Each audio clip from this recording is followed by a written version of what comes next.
구약 성경을 마치고 이제 신약 성경 마태복음 들어갔는데 벌써 마태복음이 마감이 되네요. 오늘 25장, 26장, 내일 27장, 8장 하면 마태복음 마감하고 또 마가, 누가, 요한복음 이렇게 진행이 됩니다. 구약 성경은 오실 예수님에 대한 이야기입니다. 한번 따라서 할까요? 오실 예수님. 그리고 이제 사복음서는 오신 예수님, 그러니까 오실 예수님, 그리고 오신 예수님. 그 다음에 나중에 신약성경 사복음서 이후는 다시 오실 예수님의 이야기라고 볼 수가 있습니다. 한번 따라서 할까요? 다시 오실 예수님. 그래서 이 성경은 한마디로 말을 해서 예수님에 대한 이야기다. 구약 성경에서도 예수님을 찾아내야 되고요. 또 사실은 예수님에 대한 이야기이기 때문에 어디서든지 예수님을 발견할 수가 있습니다. 대표적으로 이사야서 같은 경우는 메시아, 구원자, 예수님에 대한 예언의 메시지를 아주 상당히 많은 부분 기록하고 있음을 알 수가 있습니다. 우리가 하나님 말씀을 읽으면서 주님을 발견하고 또 이 속에서 진리를 깨닫고 이 안에서 능력을 얻는 저와 여러분 될 수 있기를 주님의 이름으로 축복합니다. 오늘은 두 부분만 좀 보겠습니다. 첫 번째는 26장 28절인데요. 한번 다 같이 다시 한번 읽어보겠습니다. 28절 다 같이 시작.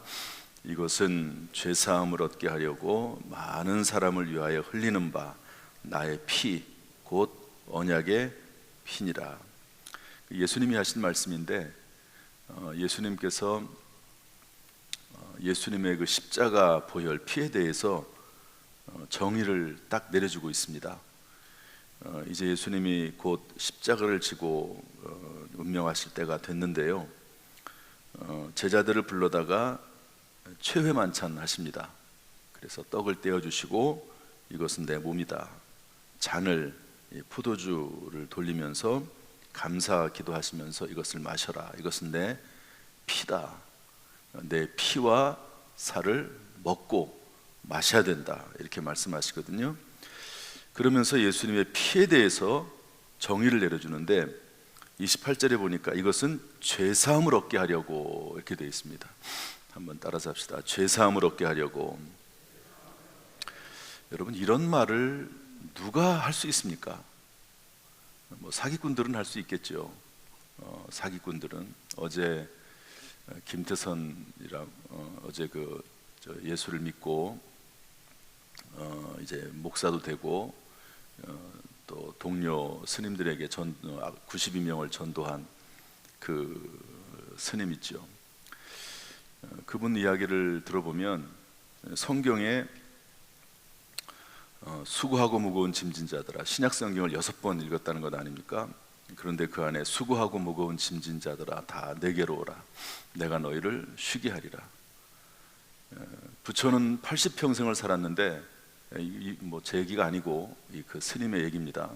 이분은 3대째 불교 집안이고 아버지는 주지 스님이고 본인도 절에서 자랐고, 그러니까 얼마나 잘 알겠습니까?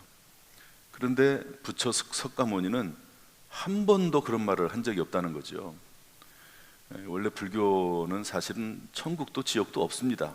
거기서는 뭐 무슨 12대문에 들어가고 뭐 이런 얘기도 그분이 했지만, 원래 불교는 철학적인 종교고, 여기에 이제 당시에 한국에 있는 또 동양에 있는 샤머니즘 그런 것들이 결합이 돼서 극락도 나오고 이러는 거거든요. 근데 어쨌든 부처는 인생의 고뇌에 대해서 그런 것들을 발견한다는 것 자체가 훌륭하기는 하죠. 인생이 뭐냐? 그것은 고해다, 고통의 바다다, 이렇게 정의를 내립니다. 불교에서는 고통이라는 거예요. 고통. 그러면 그것을 해결하는 방법이 뭐냐? 해결하는 방법이 그것은 수행을 쌓는 것이고 선을 행하는 것이다. 그럼 얼만큼 선을 행해야 되겠느냐? 끝이 없죠. 사람의 노력으로 어떻게 얼만큼 해야지만이 그 고행을 해가지고 이 고통의 바다를 벗어날 수 있겠습니까? 끊임없이 자유함이 없이 끊임없이 무언가 해야만 하는 인간의 노력으로 해야만 하는 그런 종교가 불교입니다. 그런데 이분이 이제 스님으로 살면서 한 번도 부처는 그런 얘기를 한 적이 없다는 거죠. 그런데 예수님은 뭔가 자신이 있으니까, 표현이 재밌잖아요. 자신이 있으니까 이런 말을 하지 않았겠냐. 수고하고 무거운 짐진 자들아 다 내게로 오라. 그런데 여기 보면요, 사실은 그것보다 더 큰 말이 있습니다. 죄사함을 얻게 하려고 많은 사람을 위하여 흘리는 바 나의 피다. 내가 죽는 것은 사람들의 죄를 용서하기 위해서 죽는 거다. 내 피는 죄 용서다. 내 피는 많은 사람을 위하여, 모든 사람이 아니고요, 많은 사람, 이것을 믿는 모든 사람들은 다 죄 용서받는다. 언약의 피다. 여러분, 좋은 직장에 들어가면 복지가 따라오죠. 예수 그리스도의 십자가의 보혈을 믿고 따라가면 구원도 받지만 또 풍성한 삶도 말씀 가운데 주신다 하는 것을 알 수 있습니다. 언약과 언약이 동시에 따라가는 거죠. 이런 말씀을 예수님께서 하십니다. 참 이런 말씀을 누가 하겠습니까? 나는 지금 십자가를 지고 죽지만, 너의 죄를 대신해서 죽지만, 대속의 죽음을 맞이하지만, 그러나 내가 부활해서 그리고 나서 하늘나라에 다시 돌아갈 것이다. 그리고 너희들의 거처가 마련이 되면 내가 다시 오겠다. 여러분, 이런 말을 누가 할 수가 있겠습니까? 아까도 말했지만 사기꾼은 이런 말 할 수 있겠죠. 그런데 여러분, 예수님이 사기꾼입니까? 그건 아니잖아요. 사기꾼이 아니면 뭐죠? 지금 그 말을 믿고 있는 수십억 명의 사람들이 있습니다. 사기꾼이 아니면 뭐예요? 그 말을 진리로 받아들일 수밖에 없지 않습니까? 그러면 그런 말을 누가 할 수 있습니까? 그 말이 진짜라면 여러분, 하나님 나라가 있는 것이고 예수 그리스도를 믿으면 구원을 받는 것이고 그리스도 예수 안에서 영원한 생명을 얻는 것, 그것이 맞습니다. 저는 가끔 이런 얘기를 해요. 4대 성인이라고 하는 공자, 부처, 소크라테스, 예수님, 이 네 분이 있는데 이 네 분이 다 훌륭하다고 하니까 다 믿자. 이 네 분을 다 믿자. 그러면은요, 어떤 결과가 나오는지 아십니까? 여러분, 제가 이제 성균관대학교 다니면서 저는 유교를 공부했습니다. 유교. 거기는 유학을 공부하도록 되어 있습니다. 그 학교 학생들은. 거기는 종교가 아닙니다. 내세가 없어요. 유교는 내세가 없습니다. 모든 종교의 기본은 천국과 지옥이라고 하는 내세가 있게 되어 있습니다. 유교는 종교가 내세가 없습니다. 제가 유교를 공부하면서 맨 앞자리에 앉아가지고 한 학기 내내 배우고 나서 맨 마지막에 물어봤어요. 유교에 대해서. 종교의 기본적인 요소 중에 하나가 천국과 지옥인데, 내세인데 유교는 그런 게 없지 않냐. 어떻게 유교를 종교라고 할 수 있냐. 참 제가 이게 좀 당돌한 그런 게 있어요. 아무튼 종교에 관련해서. 그랬더니 그분이 그런 면에서 종교가 아니고 으뜸종자를 써서 종교다, 으뜸되는 가르침이다, 이렇게 설명을 하더라고요. 유교는 종교가 아닙니다. 그리고 불교는요, 아까 말씀드린 대로 원래는 내세가 없고, 그리고 이 불교 스스로 그 교리 자체가 고통이고 고해고 이런 것들을 가르칩니다. 내세에 대해서 물어보면 뭐라고 답변하는지 아십니까? 이 땅의 일도 다 모르겠는데 어떻게 내세 일을 알겠느냐? 죽은 다음에 죽고 우리가 살고 있는 이 세상에 대해서도 모르는데 죽은 다음에 세상에 대해서 우리가 뭘 어떻게 알 수 있냐? 이게 부처의 가르침입니다. 그런데 예수님은 내가 너희를 위해서 죽고 너희 죄를 용서하고 내가 천국을 예배하러 갔다가 다시 오고 너희들을 데리고 가겠다. 세상에 이런 말을 누가 할 수 있습니까?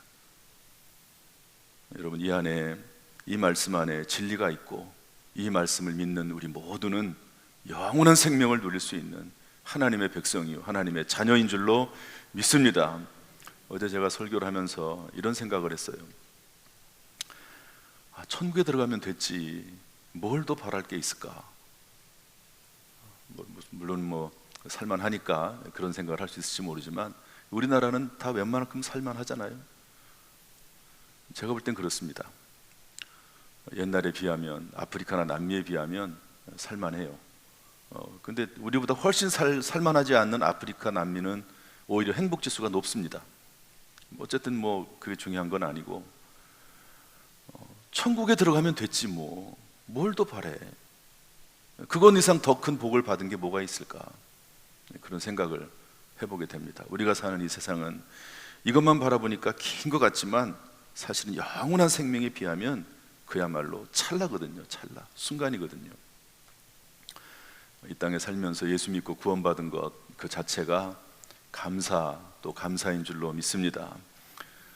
그리고 이 땅에 살면서 조금이라도 더 다른 사람들을 위해서 섬기고 봉사하고 헌신하기 위해서 건강도 필요한 것이고 돈도 필요한 것이고 또 여러 가지 지식도 지혜도 필요한 것이지 그 자체가 의미가 있는 것은 아니라고 저는 봅니다.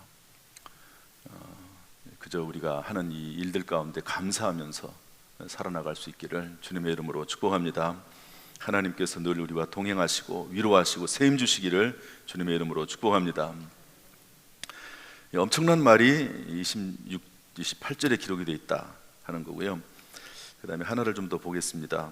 26장 37절 38절인데 다 같이 한 번 더 읽어보죠. 시작. 베드로와 세베대의 두 아들을 데리고 가실새 고민하고 슬퍼하사 이에 말씀하시되 내 마음이 매우 고민하여 죽게 되었으니 너희는 여기 머물러 나와 함께 깨어있으라 하시고, 고민하고 슬퍼하사, 예수님이 이제 십자가를 지실 때 예수님도 육신을 입고 계시니까 얼마나 그 힘든 것을 아시겠습니까? 또 얼마나 수치스럽습니까? 사실은 또 채찍에 맞는 일이 얼마나 고통스럽습니까? 그 고민하고 슬퍼하사, 그때 뭐 하셨냐? 한번 따라합시다. 고민하고 슬퍼하사. 다시 한번 고민하고 슬퍼하사. 여러분, 고민되고 슬퍼할 일이 있습니까? 그러면 여기 뭐라고 되어 있죠? 기도의 자리에 나갔습니다. 여러분, 고민되고 슬플 때 기도의 자리에 나와서 기도하면 하나님께서 그 기도에 응답하실 줄로 믿습니다. 두 번째로 여기 보면요 이렇게 돼 있거든요. 42절 말씀 보면 다 같이 읽어보겠습니다. 시작. 다시 두 번째 나아가 기도하여 이르되 내 아버지여, 만일 내가 마시지 않고는 이 잔이 내게서 지나갈 수 없거든 아버지의 원대로 되기를 원하나이다 하고, 따라합시다. 아버지의 원대로. 기도는 하나님의 뜻을 찾는 겁니다. 하나님의 뜻이 무엇인지를. 그래서 예수님도 주기도문을 가르치시면서 하나님의 뜻이 이루어지기를 위해서 기도하지 않았습니까? 그렇게 기도하고요. 그 다음에 44절 보면 또 그들을 두시고 나아가 세 번째 같은 말씀으로 기도하신 후 세 번 기도해야 됩니다. 세 번 기도. 한번 따릅시다. 세 번 기도해야 된다. 하나님의 뜻을 찾아가면서 세 번 기도하는데, 이 세 번이라고 하는 이 상징적인, 물론 예수님은 진짜로 세 번 기도했지만 상징적인 의미가 있거든요. 사도 바울도 자신의 그 육체의 가시를 위해서 세 번 기도했습니다. 이 세 번이라고 하는 말은 뭐냐면 하나님의 뜻을 확인할 때까지, 마음에 확신이 들 때까지, 그런 의미를 가지고 있습니다. 마음에 확신이 들 때까지. 여러분, 기도하다 보면 이제 계속 어떤 기도하다 보면 마음에 평안이 찾아오거든요. 그런데 또 그냥 살다 보면 또 막 근심, 걱정, 염려가 밀려와요. 그러면 또 기도합니다. 그럼 평안이 찾아와요. 계속 반복이 되거든요, 그런 일들이. 그러다가 그러는 중에 문제가 해결될 때가 있습니다. 그러는 중에 그냥 계속 기도하고 또 근심이 찾아오고 또 기도하고 근심이 찾아오고, 그런데 시간이 지났어요. 문제 해결됐어요. 그런 경우 많습니다. 그런데 이런 경우도 있습니다. 기도를 열심히 하는데요, 정말 마음의 근심 걱정이 다 사라져 버렸어요. 그 대표적인 사람이 누구냐면 한나입니다. 한나가 아들을 달라고 하나님 앞에 기도하지요. 그런데 엘리 제사장이 축복합니다. 근데 그 순간부터 근심이 사라졌어요. 성경에 뭐라고 되어 있냐면 다시는 근심하지 아니하니라 이렇게 되어 있거든요. 그 전까지만 해도 막 간절히 울면서 기도하고 그랬는데요, 그 순간부터 근심이 사라져 버렸어요. 하나님께서 평안을 주시는 거죠. 기도할 때 주시는 평강입니다. 3번 기도한다라고 하는 말은 그런 의미거든요. 마음에 확신이 들 때까지. 저도 그렇고 목회자들도 이제 어떤 문제를 놓고 기도할 때 상황은 또 별거 변함이 없는데 하나님이 확신 가운데 평강을 주시는 일들이 있습니다. 물론 그것도 계속해서 점검을 하고 또 점검을 하면서 말씀 읽으면서 끝까지 가야 되긴 하지만 평강을 주시는 경우가 있습니다.